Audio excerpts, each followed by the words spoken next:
a great honor for me to present honorary degree recipient Dr. George V. Lombardi, who will now speak.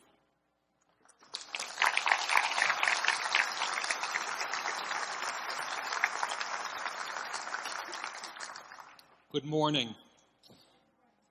Thank you for asking me to be with you today, and thank you for this wonderful honor. I will cherish it, and I will hang it in a place of honor in my office, such that when I pass it each and every day, I will think of being here with you on this very special occasion. Now, when I agreed to accept this honor, I was also asked to speak, to give some remarks, to give this commencement address. It's called a quid pro quo. It's roughly translated from the Latin, something for something. Now, Dr. Daly was very smooth about this, I must say, very smooth. You don't get to be college president without being pretty smooth. She didn't say to me, I'm going to give you something of value, and you will give me something of value back. She didn't have to. It was understood. I want the graduates to get used to this. You are entering a phase in your lives where there will be a lot of quid pro quos, and the sooner you understand it and its nuances, it will be easier to accept adult life. What I wasn't clear about with Dr. Daly was what if she didn't like my remarks? Would she ask for her honorary degree back? Would this honorary degree, in fact, become a temporary degree? I guess we'll find out. Now, as I look out at all of you, it's difficult for me as I become a tad emotional. There's a certain huskiness that will rise in my voice, and a tear or two may well up in my eyes. It's not just that I'm Italian and I cry easily. This is a very emotional time. The misty look that is on my face is on the faces of your parents and grandparents and on the faces of all the people that love you. Sometime today, graduates, look into those faces and you will see the look that is on my face. Let me help you. These are not necessarily tears of joy. No, all of these people that love you understand the following, and here I borrow liberally from the great author Somerset Maugham, who wrote that young people do not understand how wide the country, arid and precipitous, that must be crossed before you come to an acceptance of reality. That it is an illusion that youth is happy, an illusion of those who have lost it. For the young know they are unhappy, for they are filled with ideals which have been instilled in them, and each time they come in contact with reality, they are likely to be bruised or wounded. He goes on to write that it looks as if young people are the victims of a conspiracy, for these ideals have been instilled in them by their elders as we look back to our own past through a rosy haze of forgetfulness, and we prepare young people for an unreal life.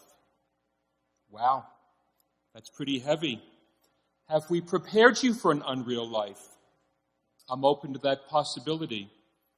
In our defense, we prepared you as best we could for the life that we would live if we were given another chance. But guess what? It doesn't work like that. We've run our race. We've had our chance. We're on the sidelines. No more marathons for me. Maybe a jog or two, more likely a nice stroll in the park with benches to sit and stop and smell the peonies. No, my friends, the long staple chase ahead is for you. And you're going to start your new job or internship with enthusiasm and earnestness. You're going to give value for value every day. I promise you, the happiest people wake up every day and ask, how can I be of service? You're going to work hard and take reasonable chances. You're going to develop and foster relationships. You're going to fall in love and start families. And when you are bruised and when you are wounded, and it will happen, when lovers break your heart and friends steal your money, when loved ones are diagnosed with incurable diseases, you're going to stop and mourn and cry, and you're going to pick yourselves up, and you're going to go forward like a comet with love and hope and talent in your own way and with your own personal style. With moxie, do it with moxie, and this is how you make your life your own. And this is when you'll realize that we elders did not lie to you on purpose, but we tried to shield you from some of life's harsher realities. Let me end on a happier note. Let me help you to understand what gets remembered when you are older and the things that will quickly be lost to memory. And since some things are quickly lost to memory, that means you can start forgetting about them right now. First of all, you have to know you are entering the most sensual time of your life. Your nerve endings are robust, and the synapses for all five senses are firing nonstop. Oh my, oh my, oh my. Experiences now will pass through your amygdala, be given an emotional valence, and will be etched permanently into your hippocampus.